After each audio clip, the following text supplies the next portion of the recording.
لە پاش هەفتا ڕۆژ تێپەڕبوون بەسەر هەڵبژاردننی پێشوەختی ئەنجومەنی نوێنەرانی عراقدا دادگای باڵای فیدرالی عراق ئەنجامەکانی پەسەند کرد و ئەو لایەنانەی کە ڕازی بوون یاخو کە ڕازی نەبوون بە ئەنجامەکان پەسەندکردنی ئەنجامەکانی لەلایەن دادگای فیدرالی ئەوانش پەسەندیان کردووە. لە ئێستادا هەنگاوە سیاسی و یاسایەکان بۆ پێکەنانی حکوومەتی نوێ عراق دێتە پێشەوانێ. ئێمە گفتوگویان بابەتەکەین بە میوانداری چێنەر عەلی جۆڵا یاساناس کە جەنابیان ڕاستەوخۆ لێرن. کاک چێنەر زۆر بەخێربەی سوپاس کە بۆم گەشتی هەواڵ لەگەڵ ئێمەی. دەمەوێت بزانم هەنگاوە سیاسی و یاسایەکان چی دەبن بۆ پێکەنانی حکوومەتی عراق لە پاش پەسەندکردنی ئەنجامەکان لەلایەن دادگای فیدرالی عراقەوە. بەڵێ سوپاس بۆ جەناب و سڵاومان بۆ بینەرانی خۆشەویست.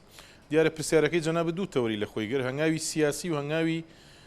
ورتر بڵین دەستوری. هەنگاوە سیاسی و دەستوریەکان هەردووشی بەیەکەوە گرێدراون و هەردووشی تاوکەری یەکترین. ئەوەی پەیوەست بێ بە هەنگاوە دەستوریەکانەوە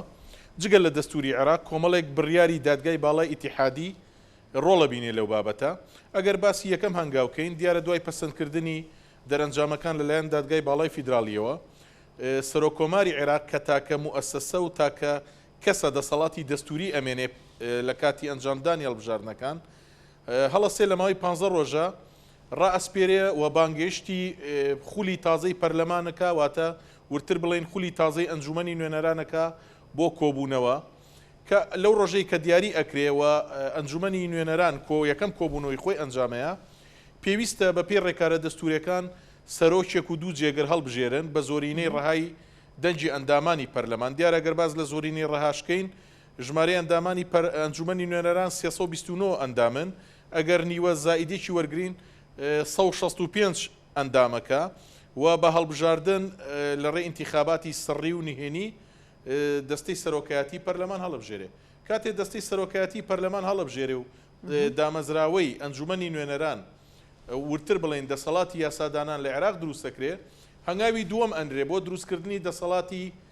جێبەجێکردن. دەسەڵاتی جێبەجێکردنیش لە عێراقا پێک دێت لە سەرۆکۆمار و ئەنجومەنی وەزیران. یەکەم هەنگاوی دەستوری دوای پێکێنانی ئەنجومەنی نوێنەران هەڵبژاردننی سەرۆکی کۆمارە بێ کە لە ناو پەرلەمانی عێراقا بە زۆرینەی دوو لە سەرسەی دەنجی ئەندامانی ئەنجومەنی نوێنەران لە ماوەی 30 ڕۆژ لە ئەنجامدانی یەکەم کۆبوونەوەی مەجلیسی نواب پێویستە سەرۆکی کۆمار هەڵبژێرەوەتە ئەو ڕۆژەی کە ئەنجومەنی نوێنەران یەکەم کۆبوونەوەی ئەنجامەیە و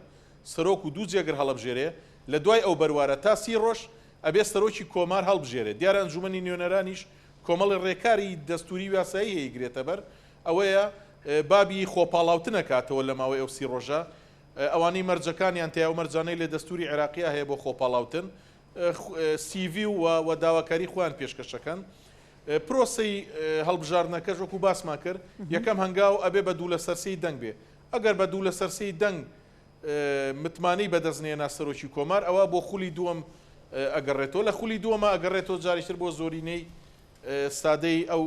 هەڵبژاردنەی کە ئەنجامەدرێ. کاتێک کە سەرۆکی کۆمار هەڵبژێرێ و سوێندی یاسایی خوا لەو ڕۆژی کە هەڵبژێرێ لە بەردەم ئەنجومەنی نوێنەرانی عێراقا مولزەمە لە ماوەی 15 ڕۆژدا بە پێی دەستوری عێراقی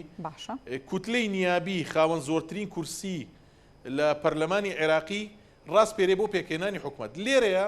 ئیشکالێکی تر دێتە پێشەوە دەوری بڕیارەکانی دادگای باڵای ئیتیحادی دەورە بینێ چونکە سێ بڕیارمان هەیە کە تەفسیری دەستوری کردووە بۆ مەفهومی کوتلەی خاوەن زۆرترین کورسی لە ساڵی 2010 2014 بە هەمان شێوە 2019 سێ جار محکەمەی ئیتیحادی جەختی لەسەر ئەو بابەتە کردوتەوە و پێمانەڵێ دادگای باڵای ئیتیحادی کە کوتلەی نیابی خاوەن زۆرترین کورسی ئەو کوتلەیە کە یەک لیستە و دوای ئینتیخابات زۆرترین کورسی هەیە یاخود ئەو هەوپەیمانەتیانەیە کە لە دوای ئینتیخابات لە ناو پەرلەمانی عێراقا لە چەند هێز و لایەنێک دروستە بێ پاژەوەی ئەندامەکانیان سوێندی یاسایی خۆن. یاسامەی دیاری کردو کاک چێنەر؟ بەڵێ یاسا ئەمەی دیاری کردووە یاخود ڕوونە ئەمە گەورەترین کوتلە یاوی هاوپەیمانیەکایان ئەوەی کە لە هەڵبژاردندا زۆرترین کورسی بەدەستێناوە کامیان وەکو گەورەترین کوتلە دیاری دەکرێت. وەکو باسمان کرد دەستوری عێراقی مادەی 76 جەختی کردوتەوە مصطلحێکی دەستوری هێناوە کاڵێ الكتلة النيابية صاحب القدر الأكبر من الأعضاء واتە كتلة نيابي أكبر عددا كتلة نيابي أكبر عددا محکەمەی دەستوری هاتووە تەفسیری کردووە پاژەوەی ململانی لەسەر دروست بوو محکمەی دەستوری بە سێ قەرار تەفسیری کردەوە مەبەست لە کوتلەی خاوەن زۆرترین کورسی چییە؟ ئەو بڕیارەی محکمەی اتحادی تاوەکو ئەمڕۆ ساری المەفعولە لە عێراق نازانین ئاخۆ لە ئایندا جارێکی تر محکمەی اتحادی تەفسیریی تازەمان بۆکا بۆ ئەو دەستەواژەیە یاخودنا بەڵام تاوەکۆم ساتیێمە قسەی تیاکەین هەر سێ بڕیارە تەفسیرەکەی دادگای باڵای اتحادی کاری پێکرێ کە تەفسیری کردووە کوتلەی گەورەی خاوەن زۆرترین کورسی ئەو کوتلەیە کە لە دوای انتخابات لە یەک لیستان یان لە دەرئەنجامی یەکگرتنی چەند لیست و قەوارەی سیاسی لە دوای هەڵبژاردنەکان دروستە بێ. کاتێک کە کەسی ڕاستپێرا و کوتلەی خاوەن زۆرترین کورسی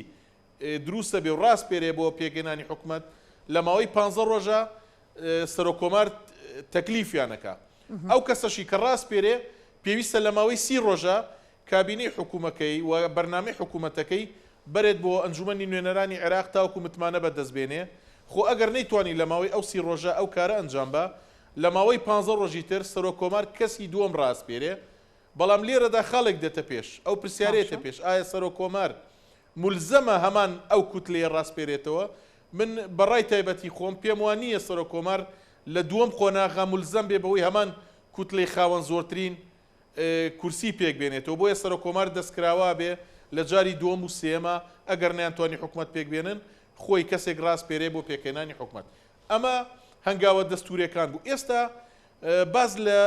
بابەتێکی قانونیە کرێ کە قانونی ژمارەنووی ساڵی 2020 کە تایبەت بوو بە هەڵبژاردنەکانی عێراق ئەم خولە بەپێی ئەو قانونە هەڵبژاردننی بۆ کراوە زۆر هەندێک باز لەوەکەن کە مادەیەکی تیا مادەی 45 ئەو تەفسیرێکی نوێی بۆ کوتلەی گەورەی خاوەن زۆرترین کورسی هێناوە. پێیان وایە ئەو دەقیقەتیەتی کە ئەڵێ هیچ ئەندام پەرلەمانێک تا پێکهێنانی حکوومەت بۆی نییە لە کوتلێک بچێتە کوتلەیەکی تر ئەمە بەو مەفهومێکی تازەی بۆ کوتلەی گەورەی خاوەن زۆرترین کورسی هێناوە. بەڵام من پێم وایە ئەم بۆچوونە دقیق نییە لە ڕووی قانونی و دەستوریەوە چونکە لە هەمان مادەی 45 یاسای ژمارەنووی ساڵی 2020 دێڕێکی تری لەگەڵایە ئەڵێ ئەمە ڕێگر نابێ لەوەی کە لە دوای انتخابات کوتلە و قەوارە سیاسیەکان یەک بگرن و کوتلەی گەورە پێک بێنن واتە چی دەکاتەوە لەسەر هەمان ئەو مەفهومەی کە دادگای باڵای ئیتیحادی هێناوێتی بۆیە ئەمە چوارچێوە دەستوری و قانونیەکەیە بەڵام ئەوەی کاریگەری هەیە بە بۆچوونی ئێمە چوارچێوە سیاسیەکەیە کە دیوی دووەمی پرسیارەکەی جەنابەت بوو دیارە چوارچێوە سیاسیەکە تەحدیدی هەموو مەسار و ڕێگا دەستوریەکانەکە و پێشتریش لە عێراقا بە هەمان شێوە بووە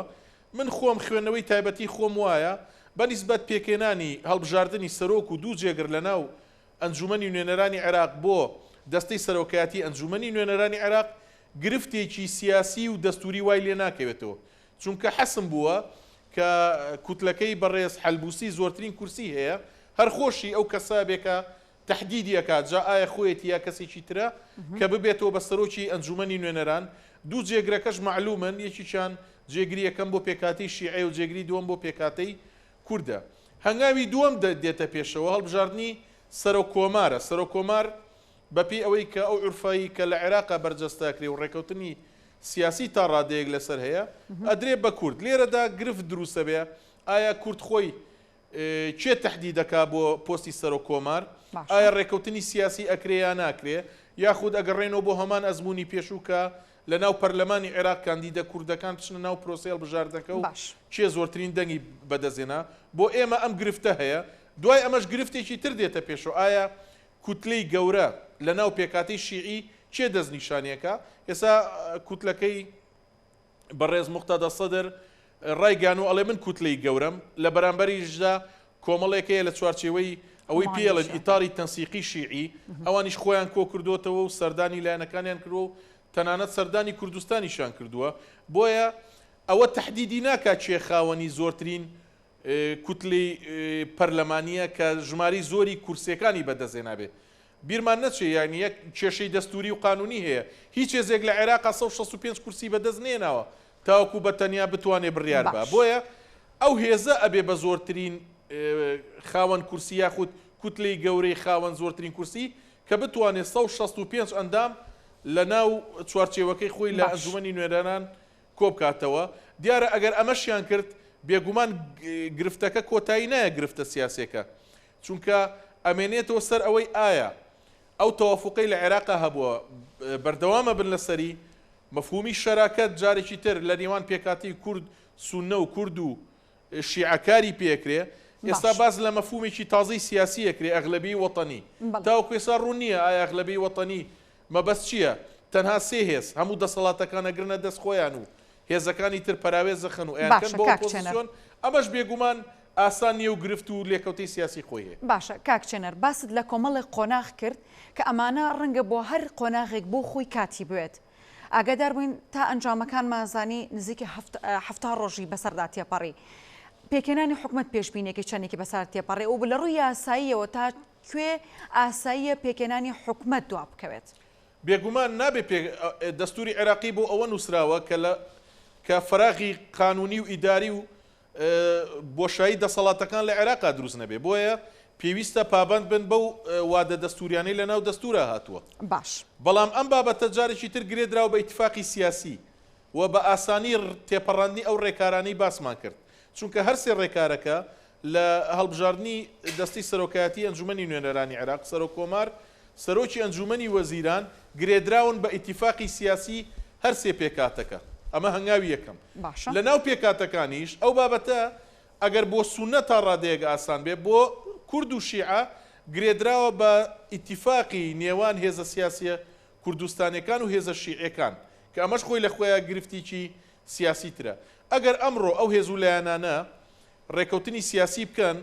و لە ناو پێکاتەکانیشە ڕێکەوتنی سیاسی بکرێ من پێم وایە حکوومەتی پێکێنانی حکوومەت زۆر ناخایەنێت چونکە هەنگاوە دەستوریەکان معلومە بەڵام ئەگەر کێشە سیاسیەکان و چارەسەر نەکرێ و ئیتفاقی سیاسی لە نێوان ئەو هێزانە زوو دروست نەکرێ ئەوە جارێکی تر گرفتی پێشێلکردنی دەستور دێتە پێش کە من پێم وانییە هیچ هێز و لایەنێک بتوانێت خۆی ئەو بابەتە تەحملی مەسئولیەتەکەی بکە چونکە ئەمڕۆ دۆخێکی تازەتر لە ناو پێکاتی ئەنجومەنی نوێنەرانی عێراقا هەیە بە پێی یاسای ژمارەنووی ساڵی 2020 کۆمەڵێک ئەندامی مەجلیسی نوابی تازە کۆمەتێک کوتلەی تازە کە سربەخۆن کە پێکاتەکانی ترن هێزێکی معارزە دروست بووە لە ناو ئەنجومەنی نوێنەران و پێکاتی معارزە لە ناو ئەنجومەنی نوێنەران بەقوترە بێ لە قۆناغەکانی تر بۆیە ئەوانیش قوبولی ناکەن کە ئەو پێشێلکاریە دەستوریە دروست بێ بۆیە دۆخە سیاسەکە ئاسان نابێ چارەسەری گونجاو ئەوەیە کە زوو ڕێکەوتنی سیاسی بکرێ لە نێوان هەر سێ پێکاتەکە و لە ناو پێکاتەکانیشە زوو ڕێکەوتنی سیاسی بکرێ بۆی ئەو ئیستحقاقات و بەرکەوتە دەستوریانەیەک لای بکرێتەوە. باشە کاکچێنەر پێشبینی دەکەی عێراق بکێتە بۆشایی یاساییەوە ئەگەر دۆخێکی لەم شێوەیە بێتە پێشەوە عێراق بکێتە بۆشایی یاساییەوە ئاساییە حکوومەتی ئێستا وەکو کاربڕێکرد درێژە بە کارەکان بدات؟ ئەو وەختە من قەناعەتم وایە ئەگەر بۆ ئەو دۆخە بچن پەنا بۆ محکەمەی اتحادیە بن هەم بۆ ئەوەی هەندێک وەختیان دەستکەوێ هەم بۆ ئەوەی بەیانی لە چۆن پێشتر بۆ مەفهومی مادەی 76 بۆ دیاریکردنی کوتلەی گەورەی خاوەن زۆرترین کورسی تەفسیرێکی محکەمەی اتحادیان داوا کرد بۆ ئەو بابەتانش بە قەناعەتی من پەنا بۆ محکەمەی اتحادی ببرێ بەڵام بەپێی ئەو سابقەی کە لە محکەمەی اتحادی هەیە محکەمەی اتحادی زۆر لەگەڵ پێشێلکردنی وادە دەستوریەکانە نییە چونکە پێشتریش چەند جارێک داوا کراوە بۆ ئەوەی کە بۆ نمونە ماوەی ئەنجومەنی نوێنەرانی عێراق درێژ بکرێتەوە محکەمەی اتحادی ئەوەی قەتعیان قەتع کردووە کە ئەڵێ بۆ نمونە ئەندامی ئەنجومەنی نوێنەرانی عێراق وەکالەت و نوێنەراتی بۆ 4 ساڵ پێ ئەو پێشێلکردنی ئەو وادە دەستوریە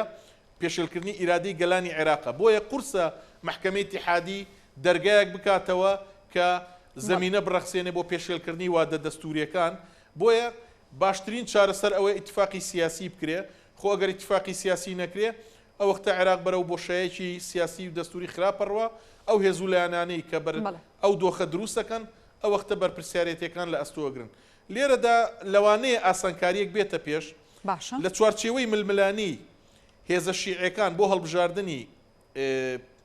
ئەو کەسەی کە پۆستی سەرۆکی ئەنجومەنی وەزیران وەرگێ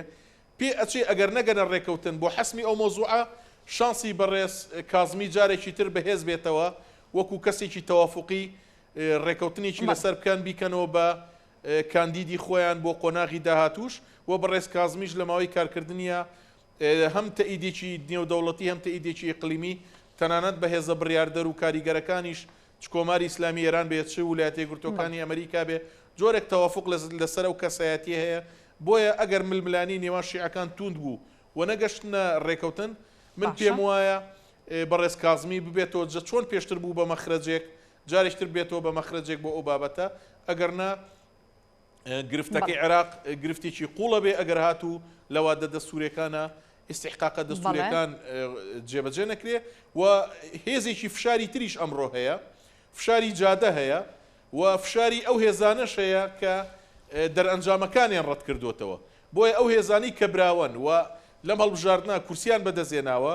پێم وانییە زەمینەیەک بڕەخسێنن کە هێز و قوت بن بەو هێزانەی کە ئەمڕۆ دەرئەنجامی هەڵبژاردنەکان ڕەتەکەنەوە بۆ ئەوەی عێراق برن بۆ قۆناغێک کە ئەزمەیەکی سیاسی و قانونی و دەستوری دروست بێ سەر لە نوێی ئیعادەی انتخابات بکرێتەوە لەبەرەوە هەچۆنێک بێ ئەبێ ڕێکەوتنێکی سیاسی لە نێوان خۆیان بکەن بۆ ئەوەی ئەو دۆخەنەیەتە پێشەوە. بەڵێ زۆر سوپاس بۆ